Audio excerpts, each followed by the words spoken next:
loves, this is Bobby and I am here with another video. I posted a booktube newbie tag video a week or two ago, and oh my god, you guys are fucking amazing. I got so many welcomes from everybody. You guys have made me feel so welcome to the booktube community. I am just absolutely blown away from the bottom of my heart. Thank you so much. I really do think I'm going to be sticking with this because I'm having a blast doing these videos and I can't wait to do more. And like I said, I've already had people asking me for recommendations and I've been given some recommendations and it's just been an absolute blast. So seriously, thank you so much. So what I want to do with this video is talk more about books that I've read and how I've rated them, just to give you an idea more of the genres that I like, as well as how my rating system kind of works, because I know everybody rates their own way. I love to watch videos of people who are really tough raters because I'm not. I give 4 stars pretty easy. I have a lot of 5-star books. When it comes to 1 stars, I pretty much reserve that just for DNFs. And when I do a DNF, I have to at least make it to 50 pages in. If I give up before that, I don't even usually count it that I even tried to read it. I just kind of make it vanish.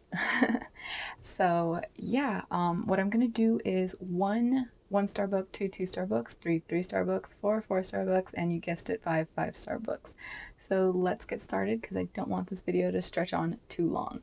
So the first book I'm going to talk about is it was a DNF for me, and that is Winter Song by S.J. Jones. This is kind of a retelling of the movie Labyrinth featuring David Bowie by Jim Henson, as well as following folklore of the Goblin King. I didn't even know there was like actual folklore on it. I always thought it was, from the movie. But I really liked the first half of the book. Like, honestly, I did. I got to the halfway point before I ended up kind of DNFing it. What I've noticed when it comes to this book for a lot of people is they either really like the first half and hate the second half, or they really hate the first half and like the second half. I fell into the group that I really liked the first half of the book. It was written very dreamlike and very I found it really beautiful the way it was written on the first half. I really liked it. We follow a character whose sister ends up going away with the Goblin King, and she has to get her back. And the Goblin King kind of puts her through a test so she can get to the Goblin Kingdom. Like I said, her doing his test, I really liked it. She likes to compose music, so music is a huge part of the story, and I absolutely love that because I love music. Where it fell apart for me was when we got to the Goblin Kingdom. The Goblin King in the first half of the book is very mysterious and kind of suave, and you come hither, and I really liked it. I was super looking forward to getting more of his character. So as soon as we got into the Goblin Kingdom and were introduced to him more, all of a sudden his character just kind of fell apart. The second half of the book really felt like someone else was writing it.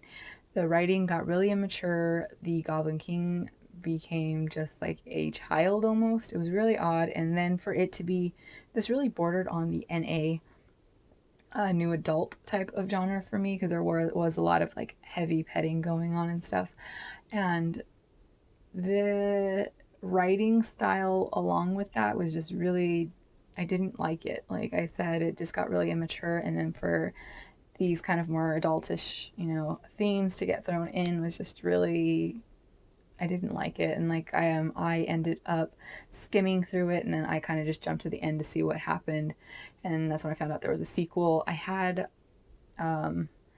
think I had bought the sequel, and I didn't have any interest in finishing it, so I unhauled both of them. So next are my 2-star books.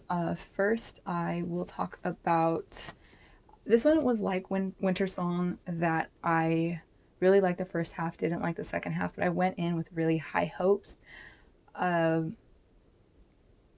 With this one though, I did finish, so that's why it got 2 stars from me. I almost gave up, but I pulled through. And that is The Hazelwood by Melissa Albert. This story follows a girl whose grandmother has written a very famous book of fairy tales, and it has like a cult following. Her mother wants nothing to do with the grandmother, so they're estranged. Her grandmother dies, her mother ends up going missing, and she has to travel to her grandmother's estate, which is the Hazelwood, to get her back. Along her way to the Hazelwood, she starts running into these characters kind of from her grandma's book, and she meets a boy. I really didn't like the boy character. I can't even remember his name anymore. But for me, I really liked her journey there. The main character, I think her name is Alice. Yes. Alice, she's very dry in a way, but I didn't mind it. I was interested enough to keep reading. It was just once we got to the Hazelwood, this book fell into an issue that I've noticed popping up a lot more in books and even movies, TV shows, where things are weird for the sake of being weird. Like there's no substance to it. They just kind of throw you a bunch of really odd things to, I guess, get you interested, but I like weird shit, so I need a little bit of substance because, like I said, this just got really, really odd for me. The writing style got really sloppy near the end. Like, there's a scene, as it won't spoil anything, but there's a scene at the end with 2 tricycles. If you've read the book, you'll know what I'm talking about. It came out of nowhere. It made no sense. I literally had to go back and check my page numbers because I thought maybe I had missed something or I was missing pages. I even reread parts of it to like, okay, what the hell just happened? So yeah, this just fell really flat for me. I did buy the sequel because I'm still really interested in this world and I want to know more about the fairy tales because I really did enjoy that part. I'm still not 100% sure if I'm going to be reading it or not. This next one is one I've already talked about, so I'm not going to go too into it, but I get rid of most of my 2-star books, so I wanted to still have a physical one to show. Like I said, I already talked about it, so I'm not going to go too much into it, and that is Fangirl by Rainbow Rowell. I liked Eleanor and Park by this author, but I hated one of her other books, Landline, so I didn't really know what I was getting into with this one, and this is a contemporary, which really is not my genre I like to read too much. This follows a girl named Kath who is starting college. She is a well-known fan fiction writer, there we go, online that writes fan fiction for a Harry Potter like knockoff type of book series, and she's just such an unlikable character. That was my main issue with this book. Like from the beginning to end, she's a terrible person. She has no redeeming qualities about her, and at the end of the book, she doesn't get any better. She really didn't learn anything, but still she kind of comes out on top, which I really hated. I liked her sister, so I wish we would have got more of her. But yeah, I didn't care for this one. This was a very solid 2 from me. Next are my 3 3-star books. This one was a 4-star book all the way up until the end. I loved everything about this book while I was reading it, but as soon as I got to the end, it fell apart. Like the ending just was so abrupt and didn't fit in with, I felt, with the story as much. And that is Alice by Christina Henry. This is a dark retelling of Alice in Wonderland. This is an adult book. It's very dark, very gory, very horror based. I really liked it though. This starts off with Alice, who is living in a insane asylum, and one of her fellow inmates, they escape and end up in Wonderland. I believe it's the Cheshire Cat's like one of the main characters, and he's kind of like a mob boss almost, is what he comes off as. And then I believe it's the Caterpillar owns like a kind of brothel strip club that's very horrible. And I really just loved everything about this. Like I said, the characters, the atmosphere. Christina Henry has an absolutely amazing writing style. I do have the sequel. I have her other books. I want to read all of her works now. But mine was just the ending. Like I said, it fell super rushed and kind of just really abrupt ending that I wasn't completely satisfied with. So sadly, this did go from a 4 to a 3 just because of the ending, because that's about the only time I'm really tough on books when I rate them is an ending. Like, I don't mind if I guess the ending, because 9 out of 10 times I will guess an ending. My problem is just when it feels really sloppy, and that's with this one. It was just so abrupt, and I didn't like how it ended. So I do want to read the sequel to see, hopefully, that it is kind of fixed. The next one is the second book in a 3-book series. The first and the third book, I believe I gave 4 stars to both of those. I really enjoyed them. I love this author. And that is Arch Enemy by Marissa Meyer. This is the second book in the Renegades trilogy. I absolutely loved the first one, like I said. The third book almost got 3 stars for me, but it did end up getting 4 because I loved the very, very, very ending of it. It gave a really great twist to it that I can honestly say I did not see coming, which was honestly what it made me give it an extra star, because if you can surprise me with an ending, you're automatically getting bumped up whatever star it is, even if I hated the book. But I did love that one. This follows a group of superheroes. Basically, the plot line is the third X-Men movie, X-Men United, from the early 2000s, I want to say. I haven't seen it in years, so I know it's pretty old. But it's basically the same storyline, but a lot better executed, especially in the first book. But my problem with this book was that it was very second book slump for me. It's a pretty thick one, and not a lot happens through it. I felt like a lot of it was missed. You get a lot of character development, which I did like, but I felt like you could have cut off about 60% of this book, and you would have had a better story. Like, I felt like this one could have been made into a novella almost, maybe like a longish novella, and then jumped into the third book. But I really enjoyed the characters in this, as well as the kind of morally gray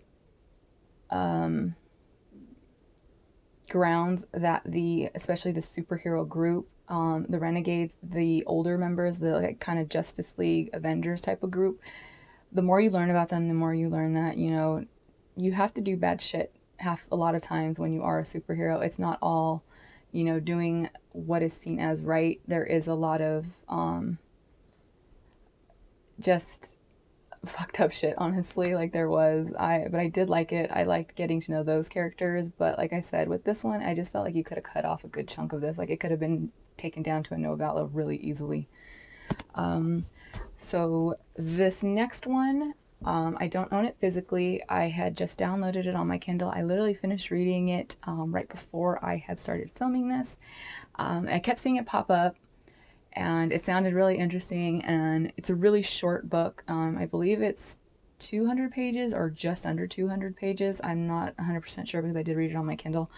And that is I'm Thinking of Ending Things by Ian Reid. You can't really talk much about this book because I feel like this is one of those ones where you have to go in blind and you'll enjoy it, which I did. Right before I read it, I kind of, skimmed what it was about just so I can get an idea. And we're following a girl who is going with her boyfriend to go meet his parents for the first time. They live on a very secluded farm in the middle of bumfuck nowhere. And the whole time she's in the car, she's thinking about ending things with him. And then the story progresses and shit gets crazy. I guessed what was going to happen in this before I even read the book. I'm really, really good about, guessing endings, like I said. But I kind of guessed where everything was kind of going. There was a bit there where I was kind of like, okay, maybe I'm wrong. I'm really hoping I'm wrong. And then I ended up being right. But it was a good story. Like, if you like creepy thrillers, I definitely recommend it. For me, it just didn't live up to the hype for the fact that I was able to guess it, because so many people kept saying that they were so surprised by the big twists that were going on. But I saw them coming. But like I said, I do recommend this. It was a solid 3 for me. The next one are going to be my 4 4-star books.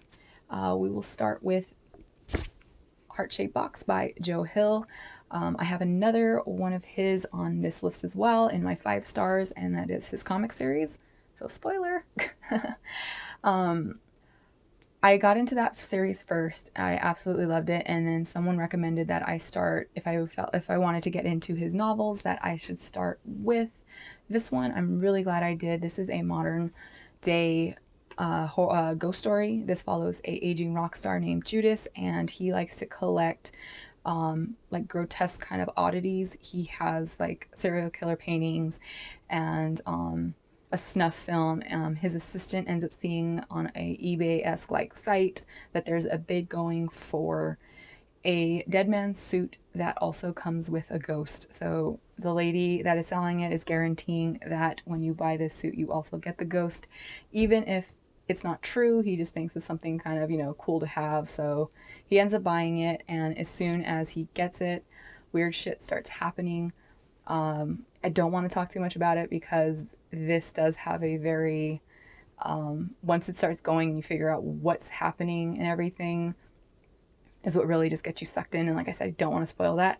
In the beginning, I really didn't like the character Judas. He was kind of a dick. And the more though the story progresses and you get to know more what's going on, I did end up liking him a lot by the end. It's very much of people aren't perfect type of thing, and I really liked it. The characters felt very fleshed out and real. One of the things about this, though, that stuck out to me most was just the writing style. Like I said, the way I got into Joe Hill was through his comic series, and so I didn't know what to expect when it came to his writing, and I just fell in love with it. It feels very real, and you're not sure exactly what's going on at first when the paranormal starts happening. You kind of think maybe that Judas is kind of just crazy, or, you know, all those drugs from the 70s are kind of coming back at him. But once the story picks up, it picks up fast and it does not let you go. It has some really cool themes going on in it as well. So yes, I definitely recommend this to anybody that loves horror, or you've always wanted to get into Joe Hill. I completely agree that this is the perfect book to start with. The next one I picked up on a whim because I was in a book group on Facebook, and someone mentioned they wanted to read books about dinosaurs, and oh my goodness, you might be able to hear my dog snoring right now, so I'm sorry. I don't want to wake her up though. They wanted to read a book about dinosaurs, and it sounded really cool. And then I, read what it was about, and I had to have it. And I'm so glad I did end up buying it. And that is the Extinction Trials by S.M. Wilson. This is, like it says on the cover, Hunger Games meets Jurassic Park, and that is honestly exactly what it is. This takes place in a dystopian future or a dystopian world where dinosaurs still exist. They are on their own kind of island continent type of thing, and all the humans are on another one. But with the humans, they're running out of energy. They don't have enough food. There's too many people. So they want to go to the dinosaur island and do what humans do best and take things that are not theirs. So they are holding trials to find the best of the best, who they think will be able to go over there and explore the best and, do whatever they need to be done. This follows a dual perspective of one. The first one is a girl named Storm Chaser. She is just entering the trials because if you make it past, I believe it's the first round, you start getting fed and everything. Like, you're guaranteed to get meals every day. So her and her friend, they join in for that. The second perspective is a boy named Lincoln, and his sister is sick from a plague that is spreading through all the humans. And if you win, your family and everybody gets taken care of, and that's how he's doing it for his sister. So I really liked the difference on why these characters are doing it, and only so many people can make it to the island. And I love anything to do with trials, so that was great. Storm Chaser was a really fun character. Like I said, I think for a lot of people this might be like kind of like a 3-star book, because it does feel very much like Hunger Games and stuff. But for me, this was just so much fun. Like I said, I rate things a little odd. If I just genuinely enjoy it, it gets 4 stars, and I enjoyed every minute of this. I just bought the rest of the series, so I cannot wait to finish it. So yes, this is a highly recommended one from me. The next one is another horror story. This is another ghost story. I picked this one up because I saw it recommended I think it was like in an article or something, that if you liked The Haunting of Hill House, definitely check it out. So I picked it up. And then I think I got it for like maybe $5 off of Book Outlet. So it was definite, like, okay, I'm going to read this. And once I picked it up, I absolutely fell in love. And that is The Silent Companions by Laura Purcell. This follows a woman named Elise. She is from a lower class of London. This is like Victorian era, and she marries above her station. And when she does, her new husband has them move out to his, because something happens. You start learning more about that as the story progresses, on why they moved to his family's estate that no one has lived in for a very long time. They bring along her husband's cousin, who's like a spinster, and I think they're about the same age, so they're still quite young, but she's past the marrying age of the Victorian era, and she's a little odd. And once they get there, Elise realizes that this place is basically falling apart. The whole town that surrounds it is, people hate that family. They don't like the house. They believe it's cursed, haunted. Bad things have happened there. And when they move in there, she starts feeling very lonely. She doesn't like the cousin very much at first. Elise is very much, like, in the beginning of this book, not a likable character. Like, you hate her. She's a straight bitch for the most part. Like, I won't even pull punches there. She was a bitch. But by the end of the book, I fell in love with her, and I was rooting for her. When they move in, the husband ends up having to keep going back to London, so he's not really around, of course, because when ghosts happen, where are the men? Never around. And they end up, there's a room in the house that is locked. It's found open, and inside they find these things called silent companions. These are like the cardboard cutouts that people have of celebrities, but they used to use these as kind of like an oddity around, like to make rooms look fuller and stuff. They're supposed to be kind of fun. She really likes them at first because they just kind of make her feel like she's not so lonely anymore, and next thing she knows, these things start multiplying. They start finding new ones around. They're moving around. She'll see one in one window. She'll go outside and look up, and it's like 2 stories up. And she starts thinking that the maids or the cousin are playing tricks on her because they don't like her, because they don't believe she's right for her husband, since she did come from a lower class. While the story progresses, it just gets creepier and creepier. This is one of the few times where I had to stop reading it when I was reading it at night alone in my room, because I was freaking myself out. I don't like the whole cardboard cutouts. My mom has one that thankfully is in our garage, and I used to get freaked out when I would run into it in the middle of the night. So it already kind of freaked me out. So to read about these things freaked me out even more. But this is a great ghost story. I cannot recommend this enough to people. I still haven't found anybody that's actually read it. So I've been kind of like nudging people with this one because it is great.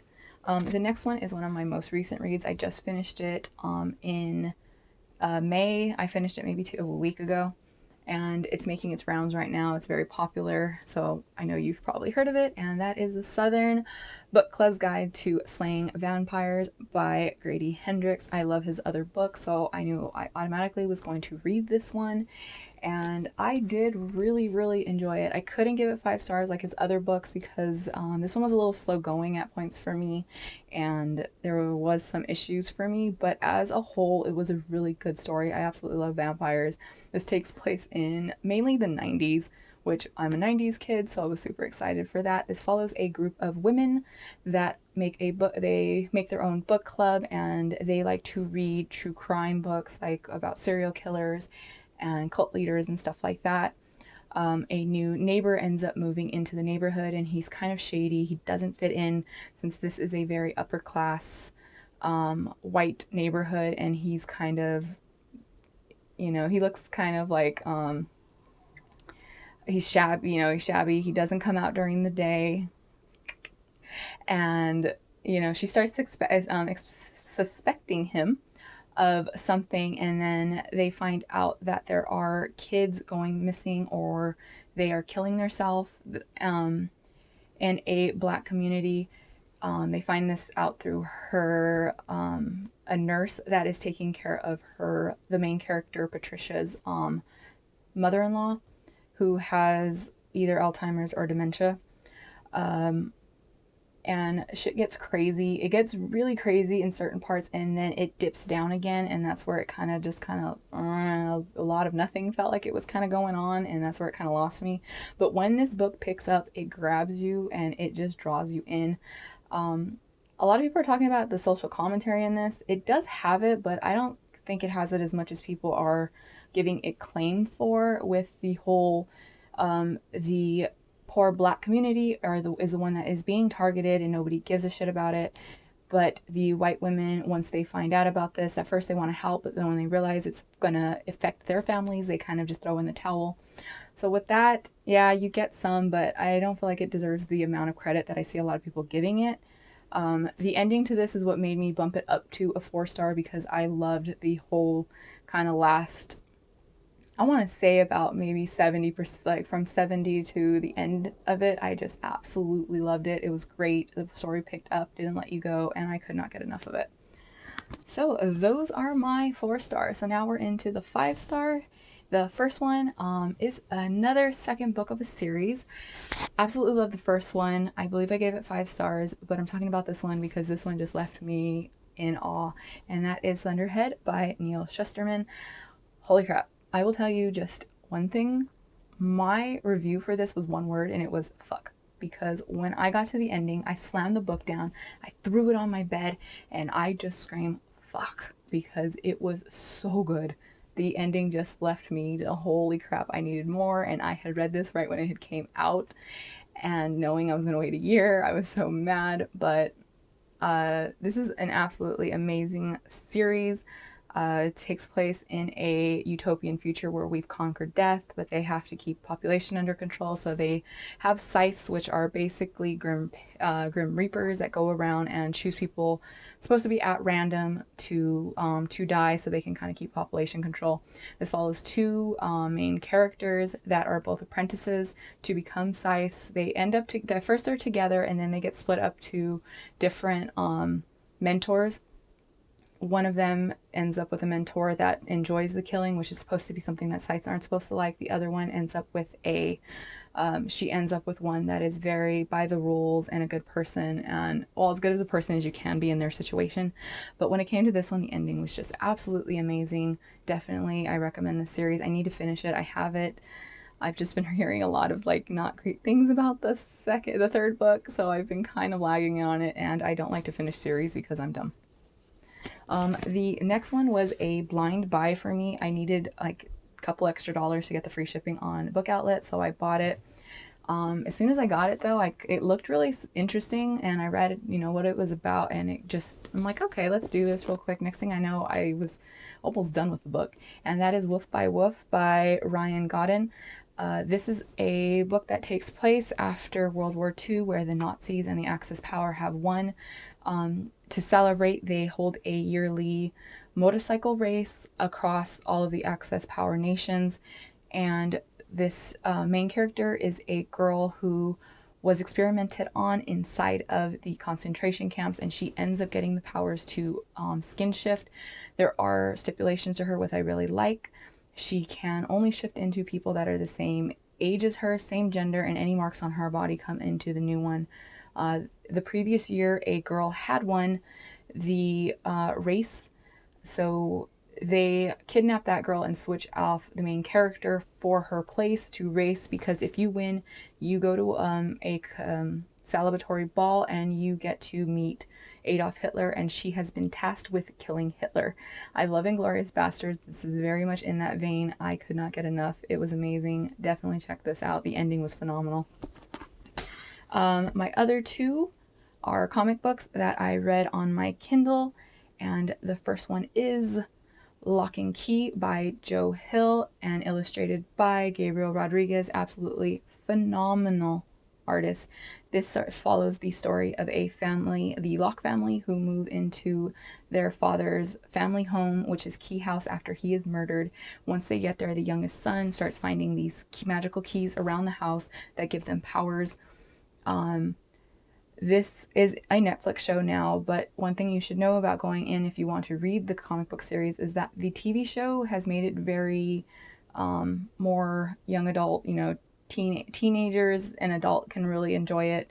It is a little too violent for younger kids, I think, but when it comes to the comic book series, this is an adult comic book series. It is not all rainbows and, you know, good things. It's very gory, it's very bloody, and I absolutely loved it.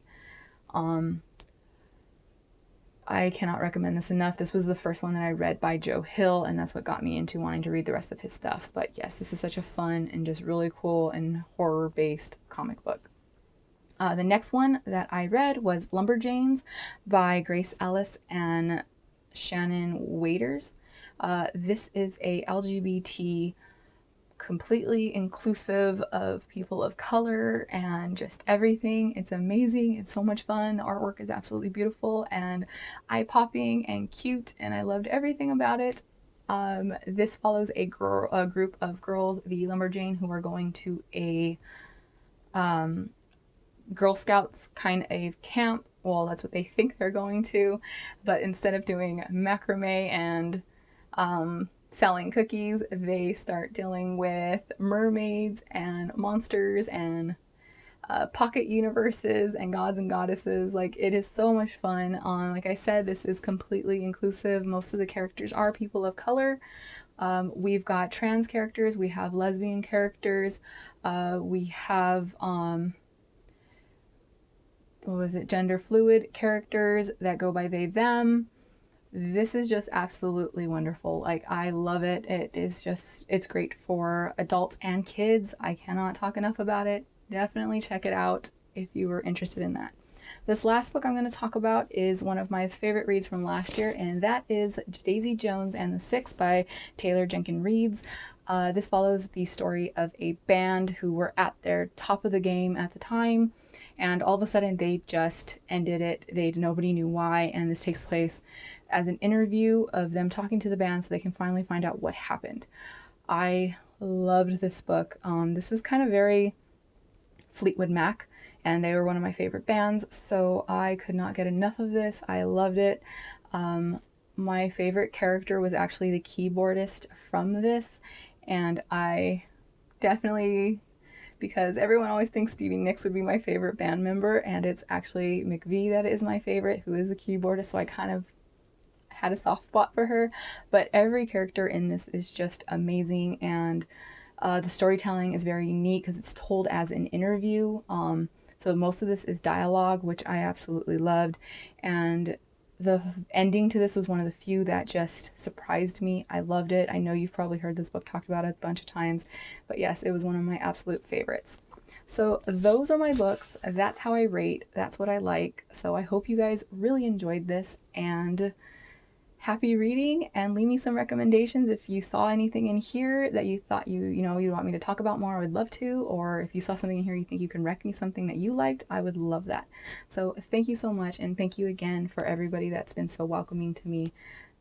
Take care, and like I said, happy reading.